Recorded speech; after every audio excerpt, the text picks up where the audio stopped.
ছেলে একটু ডাইন বাম রাস্তায় দাঁড়াইয়া ট্রাকের সাথে একটু মুসাফা টুসাফা করতাম, এভাবে ছেলেটা বিভিন্ন কায়দা ছিল।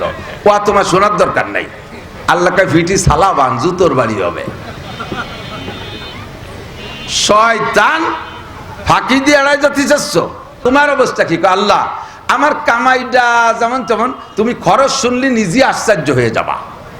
আল্লাহ রে আল্লাহ আমার ব্যয়টা শুনলি তুমি আর কোনো কথাই করতে পারবা না। ব্যয় কিভাবে করছো? কয় আল্লাহ আমি তো যা করছি ছেলে মেয়ে নিয়ে খাইছি দাইছি, আব্বা আমারে নিয়মিত খোঁজ খবর নিছি, বছরে ৫-৭ জনের তবলিগি পাঠাতাম আমার টাকা দিয়া। এরপরে প্রতি বছর প্রথমবার হজের পরে প্রত্যেক বছর উমরায় যাই একবার, আর বছরে তবলিগি চিল্লে লাগাই, বাৎসরিক চিল্লা ১ চিল্লা, একটানা দিছি ৩ চিল্লা। তারপরে ছেলে পেলেগুলোকেও আমি টাকা দিয়ে চিল্লাই পাঠাইছি। এরপরে বাড়ির কাছের মসজিদটা পুরো আমি করে দিছি, মাদ্রাসার ৩ তলা একটা ভবন করে দিছি। লাস্টের বছর যেবার হজে গেলাম ওই বছর যে কাবা ঘরে গিলাপ লাগাবে, তো খুশিতে সুযোগ পাইয়া সে জায়গাও ৫ লাখ টাকা দিয়েছি কাবা ঘরে গিলাপ লাগাতি। কও আল্লাহ আমার খরচের ভিতরে কোন জায়গায় সমস্যা? জাকাত দিছি পাই টু পাই হিসেব করে, কুরবানি দিছি ৮-এর সবচেয়ে বড় গরু, কুরবানিটা জবই দিয়ে মাত্র ১ ওক্তের ৫ কেজি গোশত রেখে সব গরিবকে মধ্যে দান করে দিছি। কও আল্লাহ আমার খরচটা কি ঠিক আছে কিনা? আল্লাহ কয় থ্যাংক ইউ, ওকে। তুই এত টাকা পাইলিয়ে কোন জায়গা? তুমি কি দিয়ে কি কামাই হচ্ছে? কয় ছেলে একটা চাকরি ১০২৫ টাকা বেতন। আল্লাহ কয় ২৫,০০০ টাকা বেতন পাইয়ে তুই এতটা কিভাবে উঠলি? ২৫,০০০ টাকা বেতন পাইয়া ছেলে মেয়ে বউ বাচ্চা নিয়ে খাইয়ে দিয়া এই এত কামতি টাকা দিয়ে এই টাকা পালি কোন জায়গায়? পাইলে কোন জায়গায়? এই কয় ছেলে একটু ডাইন বাম রাস্তায় দাঁড়াইয়া ট্রাকের সাথে একটু মুসাফা টুসাফা করতাম, এভাবে ছেলেটা বিভিন্ন কায়দা ছিল। ও তোমার শোনার দরকার নাই।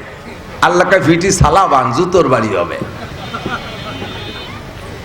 শয়তান ফাঁকি দিয়ে এড়াই যাতে চাচ্ছ, মসজিদে টাকা দিতে তোর তো সুদিটা মসজিদে দিতে কইছে কিনা? তোর ঘুষের টাকায় দিয়ে কাবা ঘরে গিলাপ দিতে কইছে কিনা? তোর এই হারাম টাকায় দিয়ে মসজিদে ৩ তলা দালান বানাতে কইছে কি? তোর হারাম টাকায় দিয়ে ঘুষ খা, সুদ খা, টন মারা, মন মারা, রাস্তা মারা, খাল মারা, বিজেপ কাঠ মারা, পঙ্গু ভাতা, বয়স্ক ভাতা বেশি খাইয়ে সেই টাকা দিয়া তোর মসজিদ বানাতে কইছে কোন চোর? রাস্তার পিস খেয়ে বেলা দিচ্ছি, রাস্তার মেরুদণ্ডের হাড় বার হয়ে গেছে। কতক্ষণ এই যে রাস্তাটা ওই রাস্তাতে এটুক দিয়ে আসলাম, এটুক কি ফেরেশতারা কন্ট্যাক্ট নিয়েছিল নাকি? না জিনরা? হাটাজারির হুজুর, গহরডাঙ্গার হুজুর, পটিয়ার হুজুর নেছে কিনা? একজন স্বচ্ছ চরিত্রের অধিকারী, যার চরিত্র ফুলির মতো পবিত্র। কতক্ষণ চরিত্র ফুলির মতো পবিত্র, দেশের মানুষের হক মেরে খাইয়া 1 বছর যাইতে না যাইতে 6 কিলোমিটার রাস্তার এই মাথায় তো মাথা করে শেষ করতে না করতে এই বাসতে রাস্তার দাঁত খাইজনি চুলকনি বিষ ফোড়া টিউমার ভুলি ভুলি টেমা হয়ে গেছে। রাস্তার কুয়া সব জুত জুড়ে খালের মধ্যে চলে যায়। কতক্ষণ রাস্তা রিপেয়ারিং করে মাটির রাস্তায়, এখন তো মাটির রাস্তা নাই। যখন রিপেয়ারিং করতো মাটির রাস্তা শুনতাম, মাটির রাস্তা রিপেয়ারিং মানে কি? বিশেষ করে আমাদের গোপালগঞ্জের বর্ষা বাদল নিচু এলাকা, পানিতে রাস্তা ভেঙে চলে যেত না মাটির রাস্তা। এর রিপেয়ারিং এর মানে হলো খালের মাটি উঠাইয়া রাস্তার ভাঙাচুরা বন্ধ করতে হবে। সে জায়গা খালের মাটি রাস্তায় না দিয়ে রাস্তার মাটি চাইছে খালে নামাতো। মনে আছে না? এই করে কামাই করে তাই যে তুমি মসজিদ করছো, আয় জবাব দিয়ে যা। 3 নম্বর ইমিগ্রেশন। 4 নম্বর ইমিগ্রেশন মাদা আমিলা বিমা আলিমা। জিন্দেগিতে 10-20টা মাহফিল শুনেছো, ছোট থেকে বড় সব বক্তাদের কথা শুনেছো। ওলামায়ে কিরাম ব্যক্তি জীবন থেকে নিয়ে জন্মের পর থেকে নিয়ে মরণ পর্যন্ত যেখানে যা লাগবে পালাক্রমে সবাই ধারাবাহিক বলতে থাকে। এত এত কথা জিন্দেগিতে জানছো, কিসে গুনাহ আর কিসে নেকি জানতে তোমার বাকি নাই। গুনাহ কিসে হয় না কি কিসে হয় জানতে তোমার বাকি নাই। কতক্ষণ ঠিক কি ঠিক না?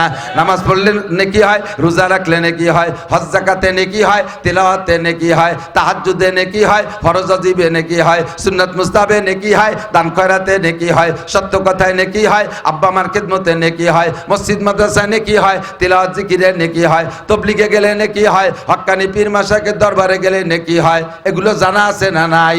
মদ গাঁজা খাইলে গুনাহ হয়, মিথ্যে কথায় গুনাহ হয়, গীবত শিকায়তে গুনাহ হয়, জিনা ব্যভিচারে গুনাহ হয়, আইল ঠেললে গুনাহ হয়, জাল দলিলে গুনাহ হয়, মিথ্যে সাক্ষীতে গুনাহ হয়, টেলিভিশন ভিসিআরে বেহায়া বেশরম ছবি দেখলে গুনাহ হয়, গান বাজনা গাইলে শুনলে গুনাহ হয়, বাজনা বাজাইলে গুনাহ হয়, মুসলমান হয়ে হিন্দুদের পূজা পাঠে অংশগ্রহণ করলে গুনাহ হয়। এ কথাগুলো না জানেন কে? এ কথাগুলো না জানেন কে? এবার জিজ্ঞাসা হবে মাদা আমিলা বিমা আলিমা, তুমি যা জানতে জানা কথার পর আমল করছো কতটুকু একটু জবাব দিয়ে যাও। এই জন্য আল্লাহকে ভয় পাই। দুনিয়ার মানুষের কাছে জবাবদেহি করতে গিয়ে তাই কত বিপদ বলেন।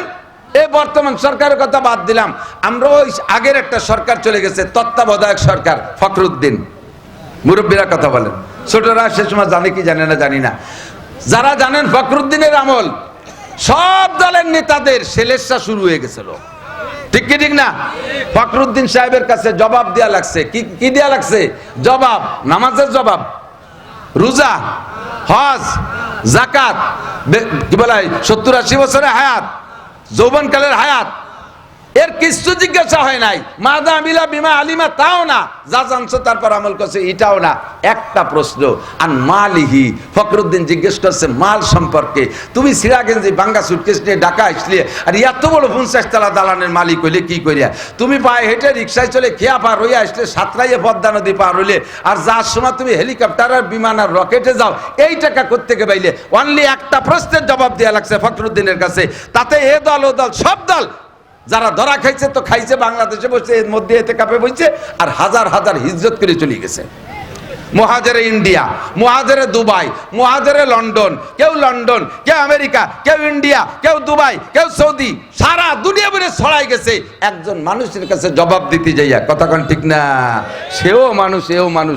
মানুষের কাছে জবাব দিতে যদি এত বিপদ হয়, আল্লাহ কামুল হাকিমিনের সামনে গোটা জিন্দেগির জবাব দেওয়া সম্ভব? জোরে বলেন সম্ভব? আর একটুখান সম্ভব? আদৌ সম্ভব না। সিদ্দিকা আয়েশা রাদিয়াল্লাহু তাআলা আনহা হুজুরকে বলতেছে, হুজুর আমাকেও কি হিসাব দেওয়া লাগবে নাকি? আমরা যারা আপনার আহলে বাইত, পরিবার পরিজন, সাহাবায়ে কেরাম, আমাদেরও কি আল্লাহর সামনে হিসাব দেওয়া লাগবে? হুজুর কয়, আয়েশা একজনও বিনা হিসাবে যার কায়দা নাই। তো আয়েশা বলতেছে, আমরাও কি ধরা খাবো নাকি? অসুবিধা হবে নাকি আমাকে? হুজুর বলেন, আয়েশা মান হুসিবা নুকিসা, মান হুসিবা নুকিসা, যেই দাঁড়াবে ওই হিসাবের কাঠগড়ায় সেই বিপদে পড়ে যাবে। Any man everybody. নবী রাসূলরা পর্যন্ত থরথরায় কাঁপবে আল্লাহ, যেন ওই কাঠগড়ায় দাঁড়ানো না লাগে, কোনোভাবে বিনা হিসাবে পার হতে পারি। সিদ্দিকা আয়েশা বললেন, হুজুর তাহলে হিসাবে দাঁড়ালে যদি বেকায়দায় পড়িয়ে যেতে হয়, তাহলে বিনা হিসাবে পার হওয়ার কোনো রাস্তাঘাট কোনাকুনি এ পাশ তো পাশতে আসে নাকি? করে দিতে যেই রাস্তা দিয়ে গেলি তো ইমিগ্রেশন হয়, এই পাশটা দোশান্দির মধ্যে তো দুই ঘরের মাঝখান দিয়ে চলে গেলাম, এরকম কোনো কায়দা আছে? তা আয়েশাকে হুজুর বলে, একটা পথ আছে, বলবো? বিনা হিসাবে পার হওয়ার একটা পথ আছে, বলবো? আয়েশাও ভয় পাচ্ছে, সাহাবায়ে কেরাম ভয় পাচ্ছে, আপনারা ভয় পাচ্ছেন না? আল্লাহর সামনে জবাব দিতে গেলে পারবেন? সাহস হয়? ইস্তাফতি কলবাক, নিজের কাছে জিজ্ঞাসা করেন। সাহিবুল বাইতে আদরা বিমা ফিহে, ঘরওয়ালাই জানে ঘরের মধ্যে কি আছে। এনিম্যান এভরিবডি। বিশেষ করে সাবালেগের পর থেকে আজকে পর্যন্ত যাদের হায়াত পাইছেন উপরে, প্রত্যেকটা মানুষের জিন্দেগিতে এমন এমন অন্যায় করা আছে যে অন্যায়গুলো দুনিয়ায় কাহার কাছে বলা সম্ভব না। কথা কন? এইটা যার যারটা শেষে জানেন না, এরে বলে সাহেবুল বাইতে আদরা বিমা ফিহে, ঘরওয়ালাই জানে ঘরের মধ্যে কি আছে। আমারে দেখতে বহুত বড় পীর, আমারে দেখতে বড় আবাক আবাক জুব্বাওয়ালা, একেবারে তিনেন খেতে যে পাগড়ি বাঁধিয়ে আইছি, 43 বন্ধের জুব্বা একটা গায়ে, ঘাড়ের উপরে জায়নামাজ, বগলের দস্তারখান, চশমা পাই দিয়ে একেবারে 500 দানার তসবি নিয়ে, কুড়া লাঠি নিয়ে কড়কড় করতে করতে ঘুরি, চার দোকানে বসে এক হাতে চা আর এক হাতে তসবি গুনি, ঠেয় যেন আমি আন্তর্জাতিক খ্যাতি সম্পন্ন পীরে কামাল। আমার মধ্যে এমন দোষ থাকতে পারে যেই দোষটা প্রকাশ পাইলে এত বড় সম্মান তো দূরের কথা, সাধারণ পাবলিক আবার জুতো দিয়ে পিটাইতে লজ্জা বোধ করবে, এরকম থাকতে পারে। আল্লাহ মাফ করুক, জোরে বলেন আমিন। আল্লাহ মাফ করুক। থাকতে পারে কি পারে না? সাহেবুল বাইতে আদরা বিমা ফিহে, ঘর বলাই জানে ঘরের মধ্যে কি আছে। যার যারটা সেই সেই জানেন, ওখানের সাথে যোগাযোগ করেন। বিনা হিসাবে পার হওয়ার মতো উপায় নাই। আর কি বলে, হিসাব দিয়ে পার হওয়ার কোনো উপায়, ঠিক কিনা? তাহলে হিসাব ছাড়া যদি পার হওয়া যায় এমন একটা পথ কেউ বললে নেবেন সেই পথটা? ওই পথটা একটা মানুষ বলে গেছে, ক্বালা রাসূলুল্লাহ সাল্লাল্লাহু আলাইহি ওয়াসাল্লাম। এই যে দেন, এই অশুনতিছে, একে আনছে কি? একে গার্জিয়ান আছে নাকি? তো তোরা কোন সাহসে এনে উঠলি?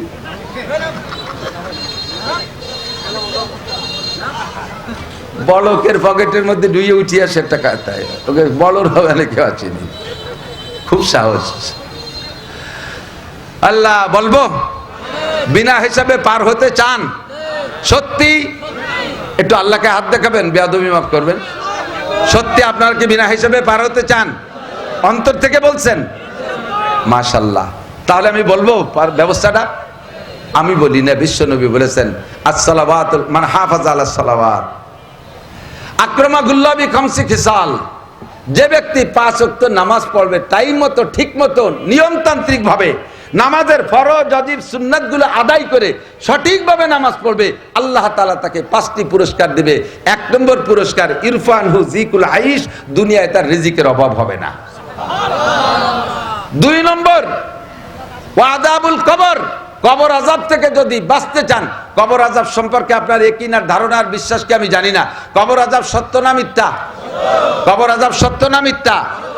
যদি কবর আযাবের প্রতি বিশ্বাস থাকে আর এই কবর আযাব থেকে বাঁচতে চান, আপনার আমলনামায় 50টা উমরা আছে, ওই দিয়ে আলাদা পুরস্কার পাবেন। 10টা হজ আছে, ওই দিয়ে আলাদা পুরস্কার পাবেন। 1000 খতমে কোরআন আছে, তার প্রতিদান আলাদা পাবেন। আপনার 5000 রাকাত নফল নামাজ আছে, তার প্রতিদান আলাদা পাবেন। কিন্তু কবর আযাব মাপের ব্যাপারে ওই সমস্ত আমলের কোনো ক্ষমতা থাকবে না। কবর আযাব মাপ পাওয়ার জন্য একমাত্র ইবাদতের নাম হলো 5 ওয়াক্ত নামাজ।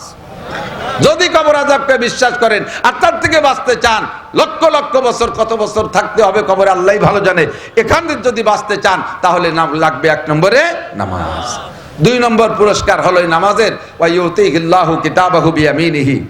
হাসরের মাঠে আসমান থেকে আমলনামা বিতরণ হবে, আসমান থেকে আমলনামা বিতরণ হবে। ফামান উতিয়া কিতাবাহু বিয়ামিনিহি ফাসাওফা ইউহাসাবু হিসাবান ইয়াসীরা। যাকে আল্লাহ তাআলা ডান হাতে আমলনামা দেবে, ওই লোকটার হিসাব সহজ হবে। সহজ হবে মানে সামনে পথ খোলা হয়ে যাবে, ওর আর হিসাব হবে না। ডান হাতে যদি আমলনামা পাইতে চান, ডান হাতে আমলনামা পাইতে চান, তাহলে আর কোনো আমলের দ্বারা এইটা হবে না। এটা একমাত্র 5 ওয়াক্ত নামাজ টাইম মতো পড়তে হবে। বিশ্বাস হয়? আমি বলি না, আমার আব্বাও কয় না, মুহাম্মদ রাসূলুল্লাহ সাল্লাল্লাহু আলাইহি ওয়াসাল্লাম বলেছেন।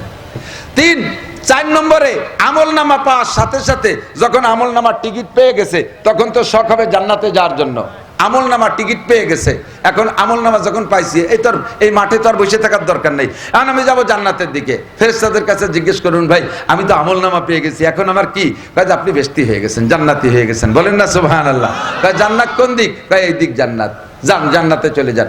একটু আগায় গিয়ে দেখে জান্নাতে যাওয়ার জন্য ও জায়গায় একটা সার আছে, একটা সাঁকো। বাংলাদেশে আমাদের এই বিল অঞ্চলে তো আগে ছিল, এখন তো প্রায় ব্রিজ হয়ে গেছে। বাঁশের সার ছিল না? তো বাঁশের সারে ওঠার সময় সবাই তো আমরা ওই উঁচু এলাকার মানুষ সার অতটা চলতে পারি না, তো বাঁশের সারে ওঠার সময় লক্ষ্য করতাম যে পায়ের তলের ডার হালাত কি। যদি পায়ের নিচে 3 বাঁশ থাকে তালি তো খুব ইজি চলে যাওয়া যায়। বাঁশ একটা পায়ের নিচে, আবার তার জায়গায় জোড়া তালি ভাঙা ভাঙা পচা পচা ভাব, সেই সময় পার তো উপর হতে হবে, নইলে শ্বশুর বাড়ি যাওয়ার কায়দা নাই। তখন খেয়াল করি যে দন্নারটা কেমন আছে, পাততলেরটা ভাঙিয়ে দিলে ওইটা ধরে ঝুলতে ঝুলতে চলে যাব। এই পোল পার না হয়ে জান্নাতে যাওয়া যাবে না। চুলের চেয়ে চিকুন, হীরার চেয়ে ধার, উঠতে 10,000, সমতলে 10,000, নামতে 10,000, 30,000 বছরের পথ। চুলের চেয়ে চিকুন, হীরার চেয়ে ধার, উপরে কোনো ধর্নার বাস নাই। ভয়তে চক্ষু বন্ধ করে বসে পড়বেন, ও আল্লাহ, তালিয়ার এই টিকিট নিয়ে ভেসতে যাওয়া হলো না, এবার হবো কি? কি সম্ভব নাকি যাইতে? চোখের সামনে আবার কয়জন গেছে বেঈমান, তারা ওই চারে ওঠার সাথে সাথে কাইটে 2 ভাগ হয়ে নিচেই পড়ে গেছে।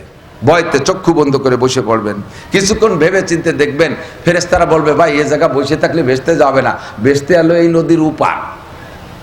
আর এই নদী এই পার আর এই একটা ব্যবস্থা, আর কোনো খেয়া টিয়া ফেরি মেরি কোনোটা নাই, কোনো জায়গা পার তোমার হতেই হবে। এখন হঠাৎ করে চোখ খুলে দেখবেন আপনি কোন ফাঁকে যেন পুলসিরাতের উপর চলে গেছেন, আপনি নিজেও তা জানবেন না।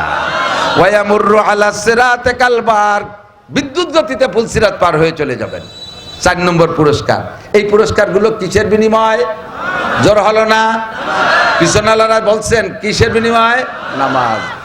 4 নম্বর গেল। 5 নম্বর পুরস্কার হলো, এবার পুলসিরাত পার হয়ে চলে গেছেন, ফাঁকা চরের মধ্যে আপনি ঘুরে বেড়াচ্ছেন, খুঁজে পাচ্ছেন না বেসতে কোন দিক, বেসতে কোন দিক খুঁজে পাচ্ছেন না, এরকম কোনো টেনশন না। ফেরেশতারা আপনাকে অনায়াসে নিয়ে যাবে, মিজানের পাল্লা উপাসে রয়েছে, ও জায়গা নেবে না। ওয়ায়াদখুলুল জান্নাতা বিগাইরি হিসাব, ওয়ায়াদখুলুল জান্নাতা বিগাইরি হিসাব। সিদ্দিকা আয়েশাকে নবী পাক বলেন, আয়েশা, বিনা হিসাবে এই মানুষগুলো জান্নাতে চলে যাইবে। এদের ওই 4 ইমিগ্রেশনে যাওয়া লাগবে না, 4টে চেক পয়েন্টে যাওয়া লাগবে না, বিনা হিসাবে জান্নাতে চলে যাবে। তাহলে বিনা হিসাবে জান্নাতে যাওয়ার জন্য একমাত্র আমলের নাম হলো 5 ওয়াক্ত নামাজ। আল্লাহর সামনে যে দাঁড়ায় জবাব দেওয়ার কোনো উপায় নাই। তো শান্তি যদি পাইতে হয় 2টা মার্কায় ভোট, কোরআন মার্কা, হাদিস মার্কা। মূলনীতি 2টা, ঈমান আর তাকওয়া। ঈমান আর তাকওয়া, যার ভিতরে আল্লাহর ভয় আছে, ওমাইয়াত্তাকিল্লাহ ইয়াজআল লাহু মাখরাজা, ওমাইয়াত্তাকিল্লাহ ইয়াজআল লাহু মাখরাজা। যে আল্লাহ, খেয়াল করেন, যে আল্লাহকে ভয় পায়, বলেন যে আল্লাহকে, ওমাইয়াত্তাকিল্লাহ, যে আল্লাহকে ভয় পায়, ওই 4 প্রশ্নের জবাবের ভয়। যে এই ভয় পায় ওই লোকটা, আহা খেয়াল করে না, ওই লোকটা বুঝে শুনে হারামে হাত দিতে পারে না, হারাম জিনিস মুখে দিতে পারে না, হারাম বাক্য জবান দিয়ে বের করতে পারে না, গীবত শিকায়ত করতে পারে না, কটু বাক্য বলতে পারে না, মিথ্যা কথা বলতে পারে না, গালাগালি কাজাকাজি করতে পারে না, তার জবানকে সে কন্ট্রোল করতে বাধ্য হবে। কথা কন। ওমাইয়াত্তাকিল্লাহ, যে ব্যক্তি আল্লাহকে ভয় পায় তার হাত জুলুমের জায়গায় যাবে না, তার হাতে জাল ভোট দেবে না, তার হাতে পরের জায়গা দখল করবে না, তার হাতে সুদে টাকা গুনবে না। আল্লাহরে ভয় পায়, কারণ সুদে টাকা গুনার সময় ও ভয় পায় যে আল্লাহ আমি টাকা গুনতেছি, আল্লাহ তো দেখতেছে। ঘুষ খাওয়ার সময়, ঘুষের টাকা নেওয়ার সময় হাতের ভিতরে কম্পন শুরু হয়ে যাবে, না রে আমি টাকা নিচ্ছি ঘুষের টাকা, আল্লাহ তো দেখতেছে। চুরি করার সময় পরের মাল নিচ্ছি, আল্লাহ তো দেখতেছে। ডাকাতি করার সময় পরের মাল নিচ্ছি, আল্লাহ তো দেখতেছে। পরের ক্ষেতের জমি কাট ফসল কেটে নিয়ে আসতেছি, এটা তো আল্লাহ তো দেখতেছে। এই বলে যারা ভয় পায়, ওমাইয়াত্তাকিল্লাহ, সর্বক্ষেত্রে ভয় পায়, হাজারো সুযোগ পেয়েছে, গনিমত সুযোগ। আল্লাহু আকবার। রজুলুন দাতু ইমরাতুন যাতু হাসাবি ওয়া জামাল ফাকালা ইন্নী আখাফুল্লাহ। ও যুবক, গভীর রাত্রে শতভাগ নিরিবিলি পরিবেশে, যেখানে কোনো প্রকারের দুশ্চিন্তা নাই, কোনো টেনশন নাই, এমন একটা পরিবেশ, এলাকার সবচেয়ে একটা সুন্দরী যুবতী মেয়ে নিজ পক্ষ থেকে ব্যবস্থা তৈরি করে তোমার মতো হ্যান্ডসাম সুদর্শন 25, 26, 27 বছরের টলমলে যুবককে দাঁত তারা আহ্বান করতেছে, ভাই তোমারও যৌবনের যা চাহিদা আমারও যৌবনের তাই চাহিদা, এখানে নিরাপত্তা দেওয়ার দায়িত্ব আমার, কোনো প্রকার টেনশন নাই, আসো তোমার আমার চাহিদা পূরণ করো। এমন করে যদি আহ্বান করে, এই সময় যদি যুবক তুমি বলতে পারো ইন্নী আখাফুল্লাহ, আমি ভয় পাই কাকে, তো বলবেন কাকে ভয় পান? এই মুহূর্তে আমার দ্বারা এটা করা সম্ভব? জোরে বলেন সম্ভব না।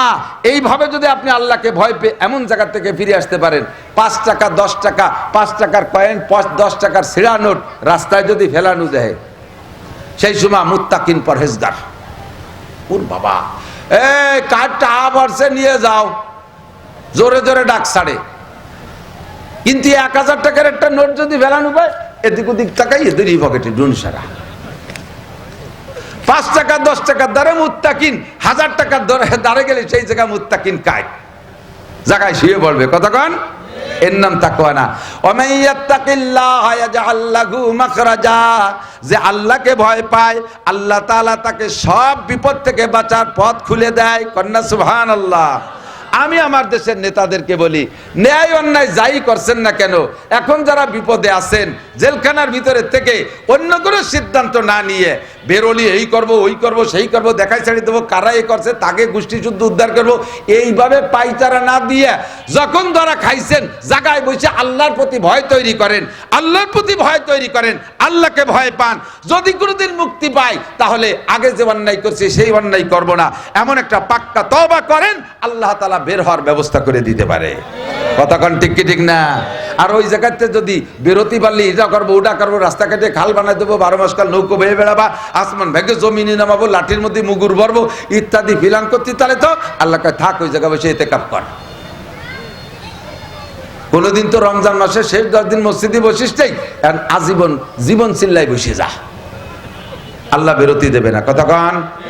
আমি আপনি তাদেরকে তিরস্কার করছি না, আমার আপনার ব্যাপারে নিজের দিকে নিজে তাকান। যে যেখানে অন্যায় করতেছি ওখান থেকে আল্লাহকে ভয় পেয়ে ওই অন্যায় থেকে বেরিয়ে আসতে হবে কি হবে না? কথা বলেন হবে? আল্লাহ তাহলে আল্লাহ পাক রব্বুল আলামিন শান্তির সমস্ত দরজা খুলে দেবে। নবী আলাইহিস সালাতু ওয়াস সালামের পাশে 3টে পরামর্শ দিচ্ছেন শান্তির জন্য, বলবো?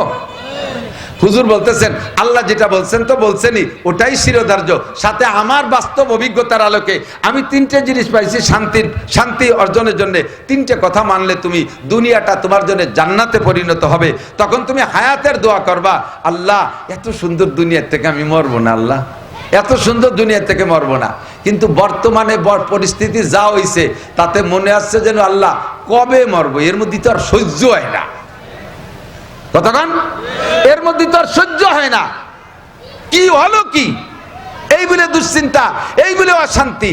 আপনি তখন দোয়া করতে পারবেন, আল্লাহ তুমি আমার হায়াতে তয়বা বাড়ায় দাও, দুনিয়াটা শান্তির বাগান হয়ে গেছে, এ জায়গা থেকে আমি যাব না, আমাকে শান্তি, এই শান্তির জগতে হায়াত বাড়ায় দাও। আপনি তখন দুনিয়াটারে শান্তি পাবেন। জগৎ জমিনের উপরিভাগ মাটির নিচের থেকে বেশি শান্তিদায়ক হবে। কখন কখন বলবো? 3টে কাজ, জোরে বলেন কয়টা? হুজুর বলেন পরিবেশটা তিনটা জিনিস তোমরাই অর্জন করতে হবে। এক নম্বরে ইজা কানা উমারাউকুম খিয়ারাকুম, ইজা কানা উমারাউকুম খিয়ার। আমির মানে নেতা, আমির মানে বলেন, আমির মানে আমিরের জমা বহু বচন উমারা। যখন তোমাদের নেতারা, খালি এক গোপালগঞ্জ আর মকসেদপুরের এক নেতা ভালো হলি হবে না, নেতারা। আপনারা গোপালগঞ্জে, আমরা গোপালগঞ্জে, আমরা বলে থাকি আমাদের নেত্রী শেখ হাসিনা যথেষ্ট ভালো মানুষ ছিল, সে এই কাজ করছে, ওই কাজ করছে, সেই করছে। এত ভালো কাজ করার পরে কেন পরাজয় আসলো? তার আনুষঙ্গিকরা তাকে ধ্বংস করছে, কথা আমরাও বলে থাকি। কথা বলেন ঠিক কি ঠিক না? কাজেই শান্তি পাইতে হলে ইজা কানা উমারাউকুম খিয়ারাকুম, যখন নেতারা হবে ভালো। এই নেতারা ভালো মানে কি? আমার আপনার বক্তব্যে ভালো না, এই নেতার সার্টিফাই করবে উপরের থেকে। কোন জায়গার থেকে? আসমান থেকে সার্টিফাই আসতে হবে। নেতা ভালো হতে হলে হতে হবে। এক নম্বরে নেতা নামাজি, দুই নম্বরে নেতার মুখে সুন্নতি দাড়ি, তিন নম্বরে নেতার মাথায় টুপি, চার নম্বরে নেতার পরনে সুন্নতি পোশাক, পাঁচ নম্বরে নেতা মসজিদমুখী, ছয় নম্বরে নেতা আলেমমুখী, সাত নম্বরে নেতা কোরআনমুখী। সিরিয়াল এভাবেই, তাও না মানে বলতেছি আর কি, একের পর এক। এক কথায় নেতার আউলাকে শরীয়ত সম্মত হতে হবে। আল্লাহ আল্লাহ রসুল যেই নেতারা দেখে চয়েস করে, নেতারা যদি এরকম হয়। ইউনিয়নের নেতা, ইউনিয়নের প্রধান মসজিদের জুমার নামাজ পড়ানোর যোগ্যতা রাখতে হবে ইউনিয়নের খতিব।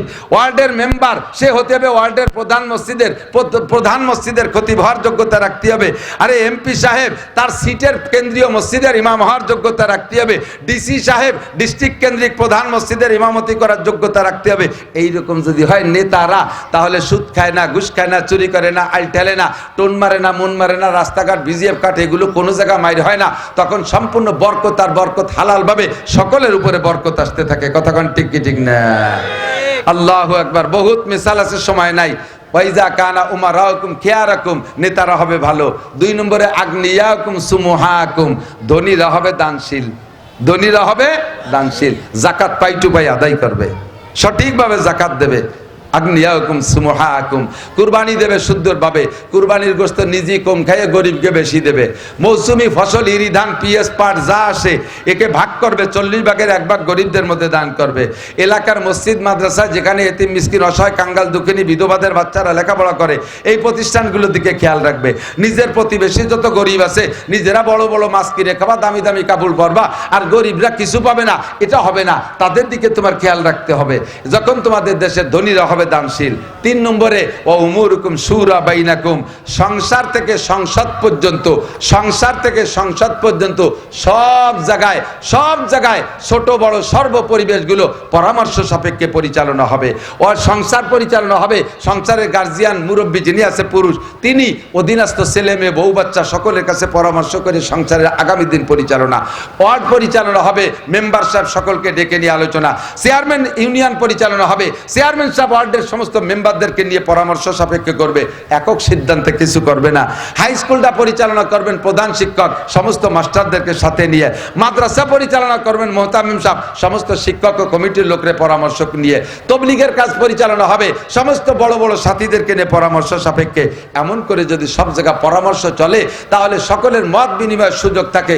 আল্লাহর রহমতে সেই দেশে কখনো অশান্তি আসতে পারে। আমার নবী বলেছেন ফাজাহরুল আরদে খায়রুম মিন বাতনিহা, ওই সময় তোমাদের জমিনের উপরিভাগ মাটির নিচের চাইতে ভালো। পক্ষান্তরে হুজুর বলেন এইটা সম্পূর্ণ উল্টে যাবে। তখন তোমরা একসময় বলবা আল্লাহ আর বাইসে থাকতে মনে চাই না, কবে নিবাহন মরার ডেট কি ফেল হয়ে গেছে নাকি? মূর্তি চাইবা কখন? ইজা কানা উমারাকুম সেরারাকুম, যখন তোমাদের নেতারা হবে বদমায়েশ। সেরার মানে খারাপ, বদমাস। নেতা নুচ্চ, নেতা সুদখোর, নেতা ঘুষখোর, নেতা গাঁজাখোর, নেতা ইয়াবাখোর, নেতা ফেন্সিডিলের ডিলারি করে, নেতা চুরি করে, নেতা টোন মারে মন মারে, নেতা দেশের টাকা বিদেশে পাচার করে, এইরকম দুর্নীতিবাদ যখন তোমাদের নেতারা হবে। ওয়াগনিয়াকুম বুখালাকুম, তোমাদের ধনীরা হবে কৃপণ, মোটে মুঠ খুলবে না, কারুন মার্কা। মসজিদ মাদ্রাসা গরিব মিসকিন কের জন্য মুঠ খুলবে না এরকম কৃপণ। ও উমুরুকুম ইলা নিসাইকুম, সংসারের মাতুব্বার বউ, ওয়ার্ডের মাতুব্বার মহিলা, ইউনিয়নের মাতুব্বার মহিলা চেয়ারম্যান, ডিসি হবে মহিলা, টিএনও হবে মহিলা, এমপি হবে মহিলা, উপজেলায় মহিলা, তারপরে কি বলে পুলিশ অফিসার মহিলা, এসপি হবে মহিলা, ওসি হবে মহিলা, সব জায়গায় মহিলায় মহিলায় ঘিরে গেছে। পুরুষরা তোমরা বিটিকে কাছে মুনাজাত পাইতে বসে থাকবা। Madam madam madam madam madam কতি কতি মুখ দিয়ে মানে নিজে ভুলে ড্যাম হয়ে যাচ্ছে। আল্লাহ রসুল কয় ফাবাতানুল আরদি খায়রুম মিন যাহরিহা, তোরা পুরুষ মানুষ জগতে থাকার আর অধিকার রাখিস না, সব মহিলাকে কাছে ধরা খাইছিস। হাদিসে আসছে আল্লাহ নবী বলেন লাইয়ুফলিহা কওমুন ওয়াল্লাহু আমারহুম ইমরা, যে জাতির নেতৃত্ব দেয় নারীরা ওই জাতি কখনো সফল হতে পারে না, ওই জাতি কখনো সফল হতে পারে না। কাজে আমাদের নেতৃত্বে আসতে হবে আমরা পুরুষরা। আল্লাহ যেন আমাদের জন্য যোগ্য পুরুষ, যেই সমস্ত গুণগুলো বলেছি, গুণ যদি আওয়ামী লীগের মধ্যে থাকে তাহলে আসুক আওয়ামী লীগ তারে ভোট দেবো। যেই গুণগুলোর কথা বলেছি, যে গুণগুলো যদি বিএনপির মধ্যে থাকে আসুক তারা, আমরা তাদেরকে ভোট দেবো। কথা বলেন ঠিক কি ঠিক না? গুণগুলো যদি জাতীয় পার্টির মধ্যে থাকে আসুক তারা, তাদেরকে ভোট দেব। এই গুণগুলো যদি জামাত ইসলামের মধ্যে না থাকে দেব না তারে ভোট। এই গুণগুলো যদি চরমুনার দলের মধ্যে না থাকে দেব না তাদেরকে ভোট। গুণ দেখবো আমরা, যার মধ্যে এই গুণ আছে তারে আমরা ভোট দেব। কথা বলেন ঠিক কি ঠিক না? আলোচনার শুরুতে কেউ কেউ মনে করছে হুজুরের রাজনীতি করে বুঝি আকাশে উঠে নিয়ে নিজেরা দল নিয়ে চলে যাচ্ছে। আমি এখনো কোনো একক পক্ষে কথা বলার সুযোগ দেখতেছি না, এক পক্ষের পক্ষে কথা বলার সুযোগ দেখতেছি না। লাস্ট ফিনিশিং নির্বাচনের ইশতেহার ঘোষণা হবে কবে, উলামায়ে কিরাম কবে কি বলে কি সিদ্ধান্ত নেবে, তারপরে হয়তো মাঠে ময়দানে দুই কথা বলবো। আপাতত একটা পরামর্শ দেই, বলবো আপাতত, সামনে নির্বাচনের আগে হয়তো আর দেখা হবে কিনা জানি না। একটা পরামর্শ হলো, আপনি বাজারে গেছেন, বড় মাছ কিনবেন, শ্বশুর আইছে, রুই কিনবেন, কাতলা কিনবেন, শৈল কিনবেন, বল কিনবেন, আইর কিনবেন, পাঙ্গাস কিনবেন, বাজার ঘুরিয়ে কিছু পান নাই, এ বড় মাছ একটাও নাই। ঘুরতে যাইয়ে দেখেন যে ওই শেষ বাজারের কোনায় 2 ডালায় 4টে টাকি মাছ আছে, 2 ডালায় কয়টা টাকি মাছ। টাকি এবার আমাকে যদি কয়লো বাইতোটাই তেল ওটাই, এদিক কি কয় গড়িয়েটাই না কেন, কাটিয়েটাই গড়িয়েটাই। এ গড়িয়েটাইতে কি খায়, ময়লা খায় না, পায়খানায় আর আপুর উপর গেলে না মাথা এরকম গোল ব্যাঙ্গে সঙ্গে লাভ দেয়, তেল তেলে ধরে রাখা যায় না। আর বাইতোটাই যেগুলো সেগুলো একটু ভদ্র সদ্র দেখতে ভালো, আবাস খায় না। তো সারা বাজার ঘুরে বড় মাছ পাইলাম না, লাস্টে দেখি 2 ডালায় কয়টা টাকি, 1 ডালায় বাইতোটাই আর 1 টাকায় গেড়ুটাই। আপনি কোনটা কি কিনবেন বোঝেন নাই? যদি 4টে কিনতে হয় তাহলে কি বাইতোটাই কিনবেন না, বাইতো না কিনা গেড়ুটাই, বাইতোটাই কিনবেন, ঠিক না? তো এখন আবু বকর, ওমর, উসমান আলী, তলহা, জুবাইর, বেলাল, আম্মার, সোহাইব, হাসান, হুসাইন, মুয়াবিয়া, এই সমস্ত বড় বড় মাছ রুই কাতলা নাই। আব্দুল্লাহ ইবনে ওমর, আব্দুল আজিজ, ওমর ইবনে আব্দুল আজিজ, বাদশা শাহজাহান, সম্রাট আলমগীর, সব বাচ্চা হারুন আর রশিদ, এই সমস্ত বড় মাছ বাজারে নাই। এখন যা আছে ধরে নেন, 2 ডালায় কয়টা টাই মাছ আছে, বাইতোটাই আর গড়িওটাই। এখন বুঝে শুনে আপনার যেটা রুচিতে হয় সেইটা কিনেন। আর কোন এলাকার বাইতোটাই কিনা আর কোন এলাকায় গেড়ুটাই কিনা ওই এলাকার মানুষই ভালো জানে, আমিও করতে পারবো না। আল্লাহ তাআলা বুঝিয়ে আমাদেরকে সঠিক সিদ্ধান্ত নেওয়ার তৌফিক দান করুন এবং দিনদার, ইমানদার, আল্লাহ মনোনীত নেতা আমাদের জন্য ব্যবস্থা করে দিক। জোরে বলেন আমিন। ভাষাগত দিক দিয়ে কষ্ট পেলে ক্ষমা চাই। আর যা বলেছি শুনেছি, আল্লাহ বুঝার আমল করার তৌফিক দান। কেউ উঠবো না। এই যুবকরা বিনা হিসাবে জান্নাতে যার সবক দিছি না, আজকের মাঠের এই জায়গায় দাঁড়াইয়া জামাতে নামাজ পড়বো, রাজি আছি না ইনশাআল্লাহ? এরপরে বয়ান হবে, তারপরে মাদ্রাসার জন্য কালেকশন হবে উপযুক্ত। আপাতত প্রত্যেকের পকেটে একটু হাত দেবেন, মাদ্রাসার ছাত্র একটু ভিতরে যাবে, মাত্র 2-3 মিনিটের ভিতরে 100-200 যারা আগে হাঁটা দিয়ে দেবে তাকে দেখা দেখে যে কয়জন যাবে, ওই কয়জন গেলে যে ক্ষতি হবে ওই গুনাহ প্রথম জনের আমল নামায় জমা হবে। 3-4 মিনিট মাত্র সময় দেবেন, ছাত্ররা নেমে পড়েন। 10, 20, 50